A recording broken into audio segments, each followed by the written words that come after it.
Полицейские перекрыли дороги, по городу поехали красные шаттлы, а болельщики начинают свой путь к стадиону. Казань-Арена принимает сегодня последний для себя матч чемпионата мира. И оттого радостно, но почему-то грустно. Но иностранным болельщикам это, конечно, нипочем. К границам последней мили они подъезжают уже за 4 часа до матча. От остановки до стадиона песни, танцы и кричалки.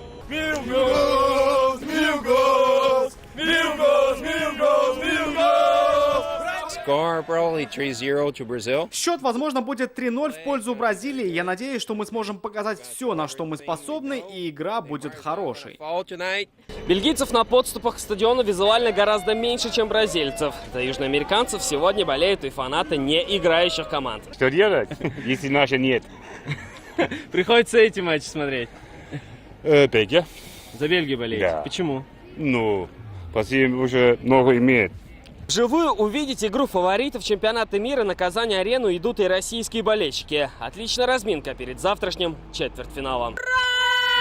Мы, конечно, болеем за Россию, но сегодня решили сходить на 1/4. Размяться, наверное, да, немножко? Нет, я думаю, что в финале встретится Бразилия с Россией. О, какие Поэтому надо посмотреть, как Бразилия играет. Думаю, бельгийцы выиграют.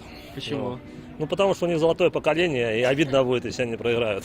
Это их последний шанс, наверное. В таком настроении болельщики идут на стадион. На кону полуфинал, и здесь сил никто не жалеет. Продолжится ли карнавал и после матча, покажет игра. Салават Ухмадуллин, Марат Сейтгараев, ТНВ, Казань.